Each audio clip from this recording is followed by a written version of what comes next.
وَلْتَكُن مِّنكُمْ أُمَّةٌ يَدْعُونَ إِلَى الْخَيْرِ وَيَأْمُرُونَ بِالْمَعْرُوفِ وَيَنْهَوْنَ عَنِ الْمُنكَرِ وَأُولَٰئِكَ هُمُ الْمُفْلِحُونَ. السلام علیکم ورحمۃ اللہ وبرکاتہ۔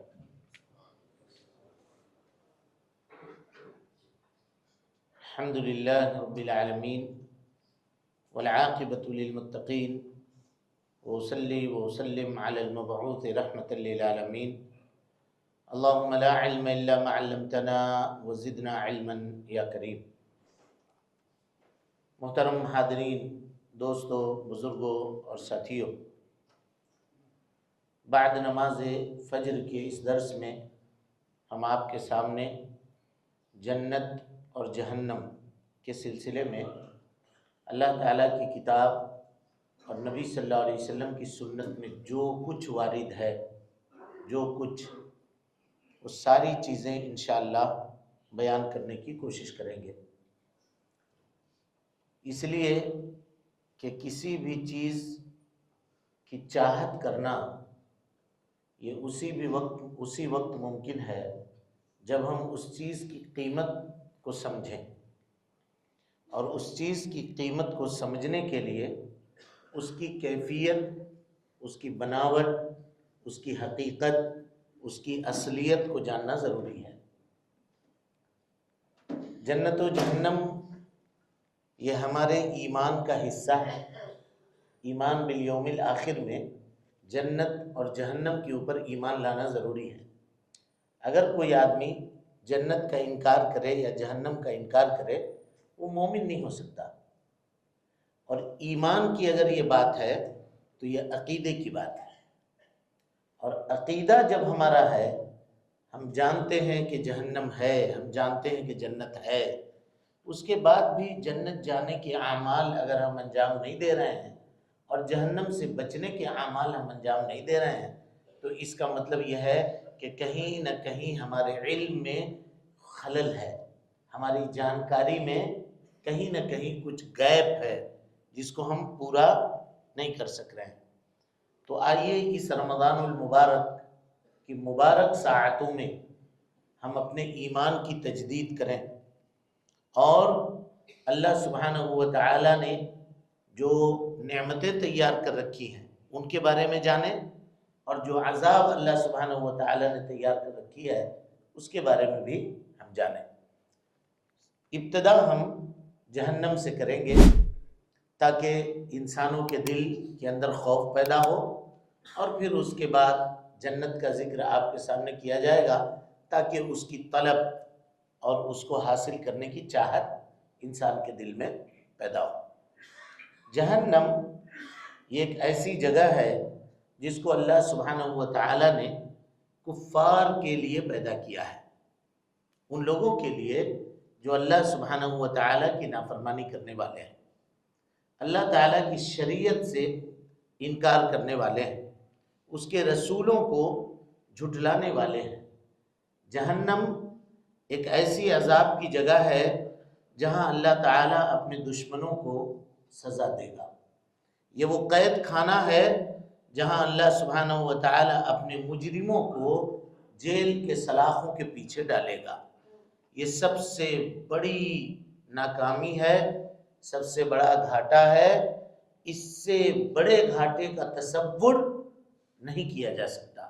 یہ جتنا بڑا گھاٹا ہے دنیا اور آخرت میں، اس سے بڑے گھاٹے کا تصور ممکن نہیں ہے۔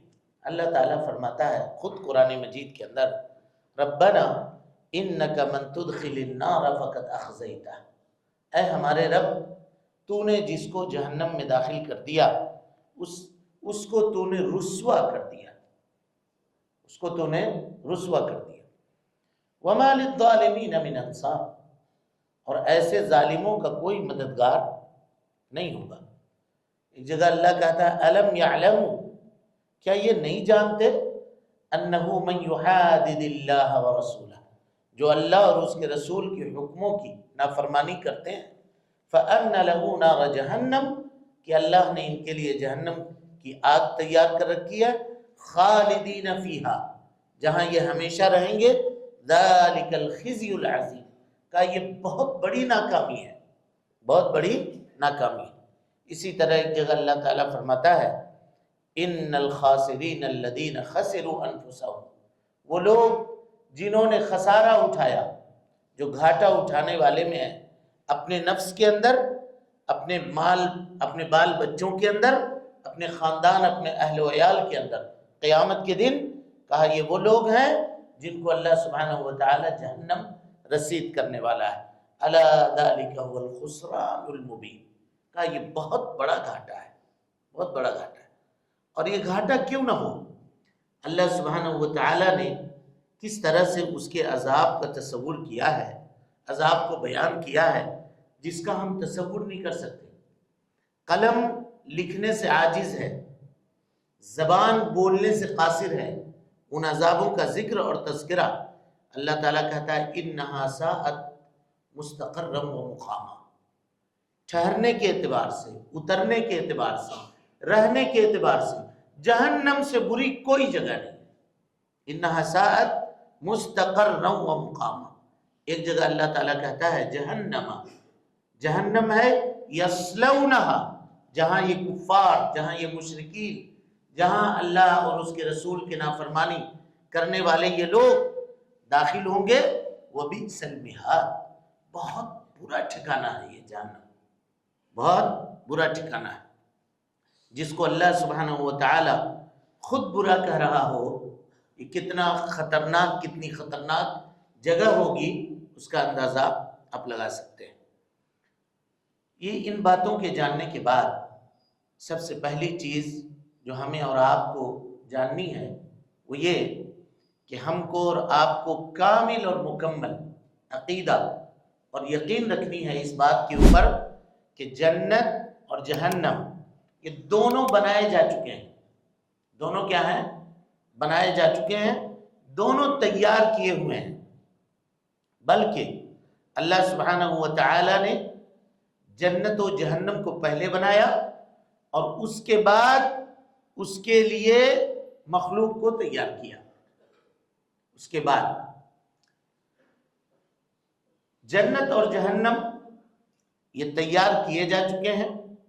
اللہ سبحانہ وتعالی جس کو جنت میں داخل کرے گا یہ اللہ تعالی کا فضل ہوگا، مہربانی ہوگی، اور جس کو جہنم میں داخل کرے گا یہ اللہ سبحانہ وتعالی کا عدل ہوگا، انصاف ہوگا کہ اس نے جو گناہ کیے ہوں گے اس گناہوں کی سزا کے لیے اللہ سبحانہ وتعالی اس کو جہنم میں داخل کرے گا۔ کچھ باطل فرقے دنیا میں ایسے پیدا ہوئے جنہوں نے یہ کہا کہ جنت و جہنم ابھی نہیں ہے موجود۔ وہ کہتے ہیں کہ کیوں ایسا کہہ رہے ہو؟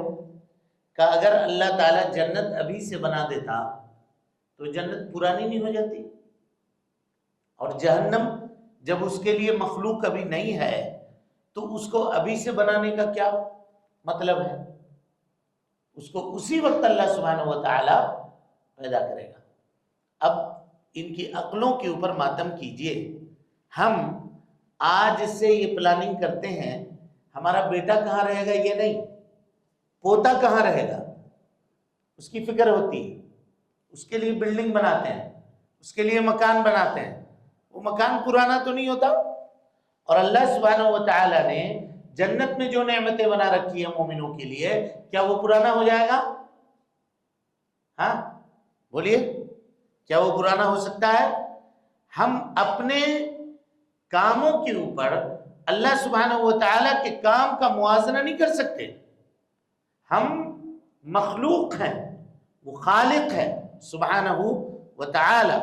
اللہ سبحانہ وتعالی نے قرآن مجید کے بے شمار آیتوں میں جنت اور جہنم ابھی موجود ہیں اس کا تذکرہ کیا ہے۔ اللہ تعالیٰ فرماتا ہے اعدت للمتقین، جنت کے بارے میں، جنت کس کے لیے تیار کی گئی ہے؟ متقیوں کے بارے میں۔ اسی طرح سے کہا اعدت للذین آمنوا باللہ ورسولہ، جنت کو اللہ سبحانہ وتعالی نے ان لوگوں کے لیے تیار کیا ہے جو اللہ اور اس کے رسول کے اوپر ایمان رکھنے والے ہیں۔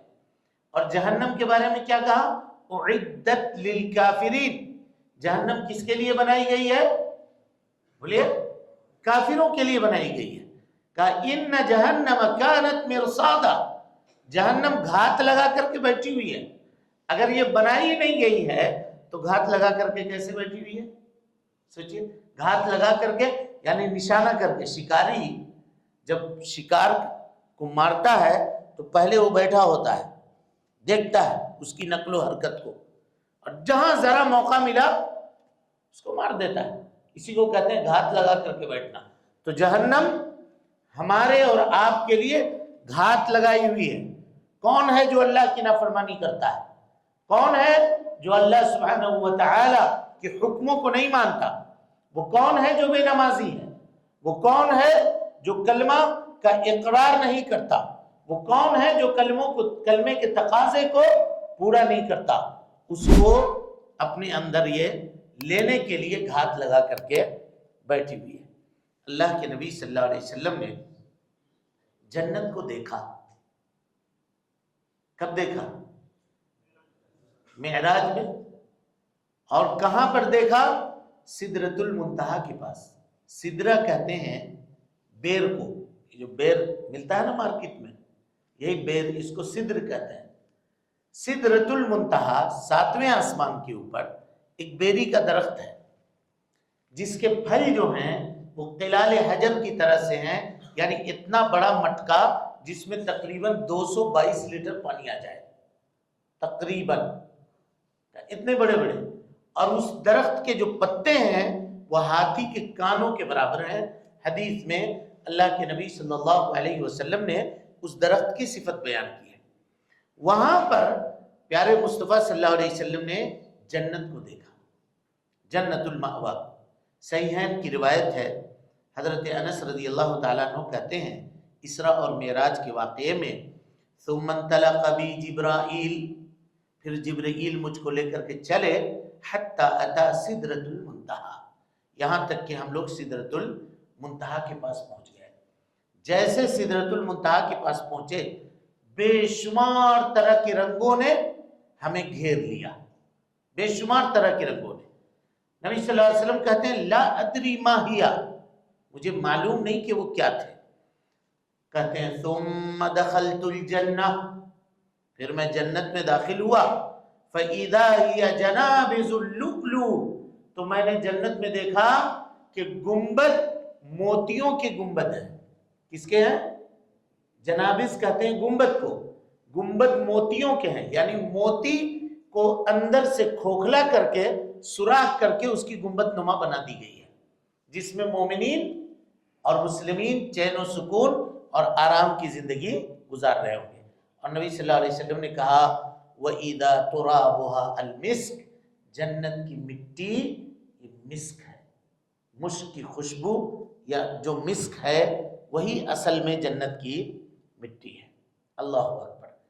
اگر یہ بنائی نہیں گئی ہے تو اللہ کے نبی صلی اللہ علیہ وسلم اس میں گئے کیسے؟ اسی طرح سے یہ تو جنت کے بارے میں بات ہوئی۔ جہنم کے بارے میں اللہ کے نبی صلی اللہ علیہ وسلم فرماتے ہیں، حضرت عبداللہ ابن عمر رضی اللہ عنہما راوی حدیث ہیں، کہا ان احدکم، تم میں کا کوئی آدمی اذا ماتا، جب مر جاتا ہے، ہم سب کو مرنا ہے بھائی ایک نہ ایک دن، کہا تم میں کا جب کوئی شخص مر جاتا ہے، کہا ان کان من اہل النار، اگر وہ جہنمی ہے تو فمن اہل النار، تو اللہ سبحانہ وتعالی اس کے سامنے صبح و شام جہنم کو پیش کرتا ہے، اگر جہنمی ہے تو۔ اور اگر جنتی ہے تو اللہ تعالیٰ اس کے سامنے جنت کو پیش کرتا ہے۔ غور کیجئے، جب یہ بنائے گئے نہیں ہیں تو اللہ تعالیٰ ان کو کس طرح سے پیش کرتا ہے؟ مرنے والے کے اوپر۔ اور آپ سب کو وہ مشہور روایت معلوم ہوگی کہ جب کسی بندے کو قبر میں داخل کیا جاتا ہے، فرشتے آ کر کے سوال و جواب پوچھتے ہیں، اگر وہ سوال کا جواب صحیح طریقے سے دے لیتا ہے تو ایک پکارنے والا پکارتا ہے ان صدق عبدی، میرے بندے نے سچ کہا، فَأَفْرِشُوهُ مِنَ الْجَنَّةِ، جنت کی بستر لگا دو، وَافْتَحُوا لَهُ بَابًا إِلَى الْجَنَّةِ، جنت کی کھڑکی اور دروازے اس کے قبر کے لیے کھول دو۔ نبی صلی اللہ علیہ وسلم کہتے ہیں فَيَأْتِيهِ مِنْ رَوْحِهَا وَطِيبِهَا، جنت کی خوشبو اور وہاں کے ٹھنڈی ہواؤں کے جھونکے اس کے قبر میں اس کو ملتی ہیں، آ رہی ہوتی ہیں۔ اللہ سبحانہ وتعالی ہم سب کے قبروں کو اسی طرح سے بنا دے۔ اللہ تعالی ہمارے قبروں کو، ہمارے ماں باپ کے قبروں کو رب العالمین اسی طرح سے بنا دے۔ اور اس کے برخلاف اگر فرشتوں کے سوال کا جواب نہیں دے پاتا ہے کوئی آدمی، تو اللہ سبحانہ وتعالی کی جانب سے پکارنے والا پکارتا ہے، یا اللہ سبحانہ وتعالی پکارتا ہے کہ اس بندے نے جھوٹ کہا، اس کے لیے جہنم کے بستر لگا دو اور اس کے قبر میں جہنم کے دروازے کھول دو۔ اب جہنم کی بدبو، ظاہر ہے جہاں دھواں ہو، بدبو ہو، وہاں سے کیا چیز آ سکتی ہے؟ جہنم کی گرم ہواؤں کے جھونکے یہ اس کے قبر میں آتے رہتے ہیں۔ اب اگر یہ صحیح نہیں ہے، ہاں، یا جنت و جہنم بنائے نہیں گئے ہیں، تو پھر وہ قبر میں داخل ہونے والا آدمی کس چیز کی گرمی محسوس کرتا ہے اور کس چیز کی ٹھنڈک محسوس کرتا ہے؟ اسی طریقے سے بے شمار دلائل ہیں جس کا ذکر ہم آپ کے سامنے کریں گے، اور کس طرح کی عذاب جہنم میں اللہ سبحانہ وتعالی نے تیار کر رکھا ہے۔ اللہ اکبر، جب آدمی اس کو صحیح معنوں میں جان لے، سمجھ لے، تو برائیوں کی جانب سے وہ اللہ کے فضل اور اس کے توفیق سے یکسر رک جائے گا، برائی کی طرف نہیں جائے گا، اٹھتے ہوئے قدم اس کے رک جائیں گے، جسم کے اندر جھرجھری پیدا ہو جائے گی، ہاتھ اور پاؤں کانپنے لگیں گے، جسم کنٹرول میں نہیں رہے گا۔ اتنی سخت عذابوں کا ذکر اللہ سبحانہ وتعالی نے کیا ہے۔ اور جنت کی نعمتوں کا اگر حقیقی طور پر بیان ہو جائے اور اس کے اوپر یقین ہو جائے تو یوں لگے گا کہ اللہ تعالیٰ دو پر لگا دے اور اس پر کے ذریعے سے اڑ کر کے ہم جنت چلے جائیں، ایسی نعمت۔ اب آپ سوچئے نا، دنیا کی یہ زندگی چاہے جتنی مالداری کیوں نہ ہو کسی کے پاس، یہ مصیبتوں کی زندگی، کلفتوں کی زندگی، تکلیف کی زندگی، ہاں، آج یہ بیماری، کل یہ بیماری، آج یہ مصیبت، کل یہ پریشانی، پیسہ ہے، مال ہے، سب کچھ ہے، کھا نہیں سکتے، یہ نہیں کھاؤ تو یہ کھاؤ، دنیا بھر کے پرہیز، دنیا بھر کے معاملات۔ لیکن جنت میں وَلَكُمْ فِيهَا مَا تَشْتَهِي أَنفُسُكُمْ، اللہ کہتا ہے جو تمہارا جی چاہے کھاؤ، جتنا چاہے اتنا کھاؤ، کوئی بیمار نہیں پڑنے کا، کوئی پریشانی نہیں آنے کی، کبھی کوئی مصیبت تمہارے اوپر نہیں آئے گی، چھوٹی سے چھوٹی مصیبت، سمجھ رہے ہیں؟ تو اس دنیا کی زندگی کے لیے اتنا جتن ہے، اتنی کوشش ہے، اتنی بھاگ دوڑ ہے، آخرت کے لیے نہیں ہے۔ جب تک ہم ان باتوں کو جانیں گے نہیں، ہمارے دل کے اندر یقین کامل نہیں ہوگا۔ لہذا اس درس کی اپنی ایک الگ ضرورت ہے۔ آپ حضرات سے ہم گزارش کریں گے کہ اس کے لیے اخیر تک بیٹھیں اور پوری باتوں کو سننے اور سمجھنے اور اس کے مطابق عمل کرنے کی کوشش کریں۔ ہم اپنے لیے، آپ تمام لوگوں کے لیے اللہ سبحانہ وتعالی سے یہ دعا کرتے ہیں کہ رب العالمین ہم سب کو حسن عمل کی توفیق دے۔ اے اللہ، رمضان المبارک کو ہمارے لیے اصلاح کا ذریعہ بنا دے، اے اللہ خیر و برکت کا ذریعہ بنا دے، اے اللہ رب العالمین ہم میں سے جو لوگ بیمار ہیں انہیں شفائے کاملہ عاجلہ نصیب فرما دے، اے اللہ جو پریشان حال ہیں ان کی پریشانیوں کو دور فرما دے، اے اللہ جو قرض دار ہیں ان کے قرضوں کو ادا فرما دے، اے اللہ رب العالمین ہم سب تیرے محتاج ہیں، رب العالمین تو غنی ہے، اے اللہ ہم سب کی محتاجی دور فرما دے، اے اللہ ہم سب تیرے حقیر بندے ہیں، چھوٹے بندے ہیں، گناہ کرتے ہیں، گناہوں میں ڈوبے ہوئے ہیں، اے اللہ تو غفور الرحیم ہے، ہم سب کے گناہوں کو معاف فرما دے، اے اللہ جنت الفردوس ہمارے لیے ٹھکانہ بنا دے، اے اللہ رب العالمین جہنم سے ہم سب کے گردنوں کو آزاد فرما دے، اے اللہ ان اعمال کے کرنے کی توفیق نصیب فرما جو ہمیں جنت سے قریب کر دے، اے اللہ ان اعمال سے ہم کو دور کر دے جو اعمال ہمیں جہنم سے قریب کرنے والے ہوں، اے اللہ ان اعمال سے ہمارے دلوں کے اندر نفرت پیدا کر دے، اے اللہ گھن پیدا کر دے، جو اعمال جہنم کے جانب لے کر جانے والے ہوں ان اعمال سے ہمارے دلوں میں محبت پیدا کر دے جو جنت لے کر کے جانے والے ہوں۔ جب تک زندہ رکھ، دین اسلام پہ زندہ رکھ، اور جب اٹھا ایمان پہ اٹھا۔ آمین وآخر دعوانا ان الحمدللہ رب العالمین۔ محترم سامعین و ناظرین، آپ تمام حضرات سے گزارش ہے کہ مرکزی جامع مسجد کے خطبات اور دروس کو اگر آپ سننا چاہتے ہیں تو اس چینل کو آپ لائک کریں، اس کو سبسکرائب کریں اور اس کو لوگوں تک پھیلانے کی کوشش کریں۔ اللہ رب العالمین ہم سب کی نیکیوں کو قبول کرے۔ وجزاکم اللہ خیرا۔